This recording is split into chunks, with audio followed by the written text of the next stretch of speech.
The rapid pace of development in Jammu and Kashmir, with its budget more than double the bailout package this country sought from IMF, is a fact. But perhaps facts are lost on a country busy with propaganda. Javed Baig साहब जो भारत के एक representative हैं UN में 54th 55th session in the UN HRC ने कल $14 billion का budget का कश्मीर का दिया। $14 बिलियन। और आपके लिए इतला नर्ज है कि आप $3 बिलियन के लिए आईएमएफ के सामने फ्लैट हो जाते हैं। 75 साल में भारत ने रेज करा है लोगों की हालत जो पाकिस्तान ऑक्यूपाइड गिलगिट बाल्टिस्तान और पाकिस्तान ऑक्यूपाइड जम्मू एंड कश्मीर के अंदर है। पाकिस्तान के अंदर जो 11 मुल्कों के एम्बेसडर्स 11 मुल्कों के एम्बेसडर्स का एक डेलीगेशन जो है वो स्वाद चाह रहा था, रास्ते में हमला हो गया। जब वो वहां पहुंचे तो जी उनके ऊपर जो है एक रिमोट कंट्रोल बम के जरिए जो है कहा गया कि जी अटैक किया गया, जिसमें कि एक सिक्योरिटी ऑफिसर जो है उनकी जान गई है, 3 लोग जख्मी हुए। आज मोदी जो है वो क्वाड समिट्स कर रहे हैं और हमारे वजीर आजम को खबर आई होगी सर 11 सफीरों पे हमला हो गया जनाब पाकिस्तान के अंदर। हमें बताया जा रहा है कि मोदी जो है वो पाकिस्तान के दौरे पे आ रहे हैं, 4 दिन का दौरा पाकिस्तान का, 4 दिन का दौरा। तो आप मुझे बताएं कि क्या आप उसको जाके रिसीव करेंगे या मैं उसको रिसीव करूंगा? उसके बाद हमारा क्या बनेगा? हम क्या मुंह दिखाएंगे कश्मीरियों को? रिसेंटली एक रिपोर्ट पढ़ रहा था मैं, उसमें जो इंडिया है वो 4th नंबर पे जो है ना बिगेस्ट इकोनॉमी जो है इमर्ज होके आई है। तो दुनिया की जितनी भी मल्टी नेशनल ऑर्गेनाइजेशंस हैं या नेशंस हैं, कंट्रीज़ हैं, स्टेट्स हैं, चाहे छोटी है चाहे बड़ी है, तो उनके अपने वेस्टेड इंटरेस्ट हैं इंडिया में, क्योंकि उनको एक बहुत बड़ी मार्केट दिखाई देती है। बिल्कुल, बहुत बड़ी मार्केट।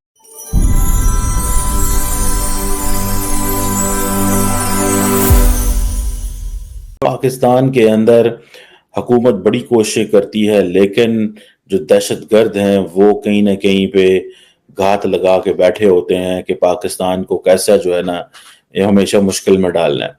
अब हुआ ये है कि पाकिस्तान के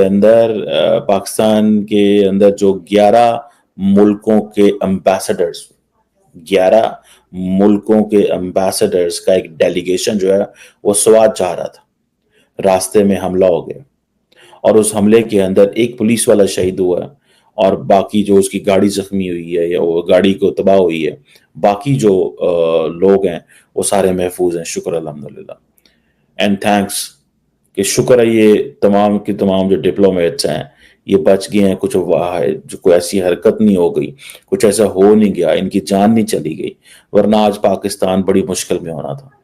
अब मजे की बात यह है कि ये मालम जब्बा रोड है जो खैबर पख्तूनख्वा में है और ये स्वात डिस्ट्रिक्ट के अंदर है। अब Portugal, Indonesia, Kazakhstan, Bosnia, Zimbabwe, Rwanda, Turkmenistan, Vietnam, Iran, Russia, Tajikistan के जो एम्बेसडर्स थे, डेलीगेट्स उसका हिस्सा थे और इनमें से बहुत सारे एम्बेसडर्स को तो मैं पर्सनली बड़े अच्छे से जानता हूँ, they are good friend. Obviously इसमें एक ब्रेक थ्रू तो होना चाहिए, क्योंकि अब दुनिया जो है वो 5th जनरेशन वार और मीडिया के सोशल मीडिया में एंटर हो चुका है। ठीक है। तो इस टाइम वो जो कन्वेंशनल पॉलिटिक्स थी उसको चेंज होना चाहिए। ये दोनों कंट्रीज के मफाद में है, लेकिन ऐसा होता हुआ नज़र नहीं आता और इसके बिहाइंड भी पॉलिटिक्स है। अगर आप पॉलिटिक्स को देखें तो दोनों कंट्रीज के जो रहनुमा हैं वो पॉलिटिक्स ही खेलते हैं। इसमें ब्रेक थ्रू ना होने की सबसे बड़ी वजह पॉलिटिक्स है। अगर ये दोनों एक दूसरे के करीब आते हैं, शहबाज शरीफ अगर इस टाइम मतलब मोदी के करीब जाते हैं तो वो स्लोगन जो है जो मोदी का यार वो पाकिस्तान का गद्दार, वो स्लोगन हो सकता है। तो इससे बचना नहीं है, ये जो मैसेज हैं उसको रोक के रख देंगे। तो पॉलिटिक्स की वजह से मेरा नहीं। मोदी साहब भी तो कहते हैं कि पाकिस्तान जो है उसको घुस के मारेंगे और हमने इनके ऊपर बालाकोट एयर स्ट्राइक की, फिर वो कश्मीर क्रॉस बॉर्डर टेररिज्म की बात करते हैं। तो जितनी स्टेटमेंट मीडिया में आ चुकी है तो मुझे भी ऐसा लगता है कि आमना सामना तो ऑफिशियली नहीं हो सकता। ये होता है, मीडिया पोजीशनिंग और होती है और जो बैकडोर इनकी स्ट्रेटजीज चल रही होती हैं वो डिफरेंट होती हैं। अभी भी जब ये जो अभी गवर्नमेंट आई थी शहबाज शरीफ के अंडर जो अभी जो इसको सुपरवाइज कर रहे हैं, जब ये गवर्नमेंट आई थी तो ये सोचा जा रहा था कि पाकिस्तान चाहता है कि वो अफगानिस्तान के साथ उसकी जो टाइज हैं वो थोड़ी सी टाइट होंगी और ये थोड़ा सा इंडिया के करीब होगा। लेकिन प्रॉब्लम ये है, इंडिया हमारे करीब क्यों आएगा? He is a growing economy. बिल्कुल, बहुत के करीब आएगा। पाकिस्तान या कोई भी सर, वो मुल्क हो, कहते हैं पाकिस्तान हमारे लेवल का ही नहीं है। देखिए नहीं ऐसी बात नहीं होती। हाँ। IR में ये होता है, इंटरनेशनल रिलेशन में ये होता है कि आपका इंटरेस्ट, यहाँ ना दोस्त यार कुछ भी नहीं होता। ठीक है, चाइना interest हमारे पे। करीब आ रहा है, इंटरेस्ट देखा जाता है कि किसका किस में कितना इंटरेस्ट हाँ, है, जबरदस्त। फायदा कहाँ से कितना मिलेगा। और ये भी नहीं होता कि 100% फायदा भी नहीं मिलता होता। हाँ। ये गिव एंड टेक होता है, मुझे क्या दोगे आप क्या लोगे, ये चीजें होती हैं बेसिकली IR में। तो इंडिया से हम लेने ही जाएंगे, हमें उसको देने के लिए क्या है, तो क्यों आएगा हमारे पास भाई, सीधी सी बात है। हाँ, मतलब इंडिया को ही पता है कि करीब आएगा तो लेने आएगा। लेकिन हाँ, ऐसी बात भी नहीं है हाँ। कि इंडिया हम हमारे बगैर रह भी नहीं सकता। जैसे कि कब से तो इग्नोर कर दिया, रह तो रहा है 10 सालों से अपनी फॉरेन देखिए, पॉलिसी में से इंडिया हमारी को, एक- पाकिस्तान को इंडिया ने बात माइनस सुनिए, किया हुआ। हमारी एक स्ट्रेटेजिक जो अहमियत है, हाँ, we are the battle ground अच्छा ठीक है। Right now. अच्छा। बट जब हम इस बैटल ग्राउंड में, इस बैटल से निकल जाते हैं, हाँ, तो हम इस रीजन में मेन प्लेयर हैं। ठीक है। थ्रू CPEC हम कनेक्ट करते हैं चाइना को, हम कनेक्ट करते हैं सेंट्रल एशियंस को थ्रू अफगानिस्तान, हम कनेक्ट करते हैं टर्की को, हम कनेक्ट करते हैं ईरान को। लेकिन CPEC को भी खत्म करने के लिए इंडिया ने अपना भी तो एक कॉरिडोर लॉन्च कर लिया है ना, India Of course. Middle east Europe economic Of road, course. जो कि CPEC तो उसके आगे जो है ना जीरा बराबर है। आप जरा देखिएगा, हाँ। बिल्कुल आपकी मैं बात मान सकता हूँ, लेकिन एक काम देखिएगा, अगर चाइना यही, क्योंकि उसकी चाइना के साथ टाइज अच्छी नहीं है, अच्छी नहीं है, लेकिन ट्रेड देखें $125 बिलियन की, और इंडिया जितने भी हथियार बनाता है बिल्कुल। कह रहा है कि तो मैं चाइना के लिए बना रहा हूँ, लेकिन जंग भी नहीं हो आई रही। वुडंट सेकंड यू, हाँ, हाँ, मेरी बात सुनिएगा। हाँ। चाइना ने, ये एक चांस था, चाइना की टाइज पाकिस्तान के साथ बनना पाकिस्तान के हक में है, ठीक है।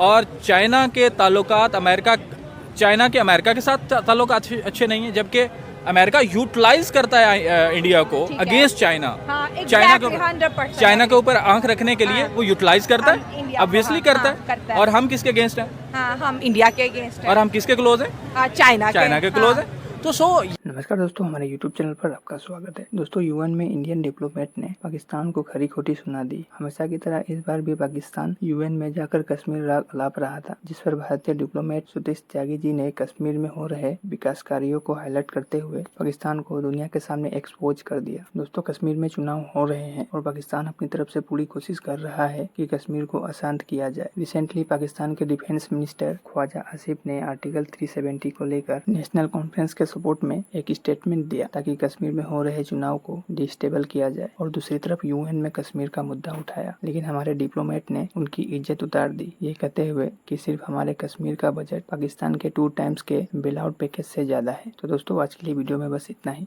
अगर वीडियो अच्छी लगी हो तो हमारे चैनल को सब्सक्राइब जरूर करें।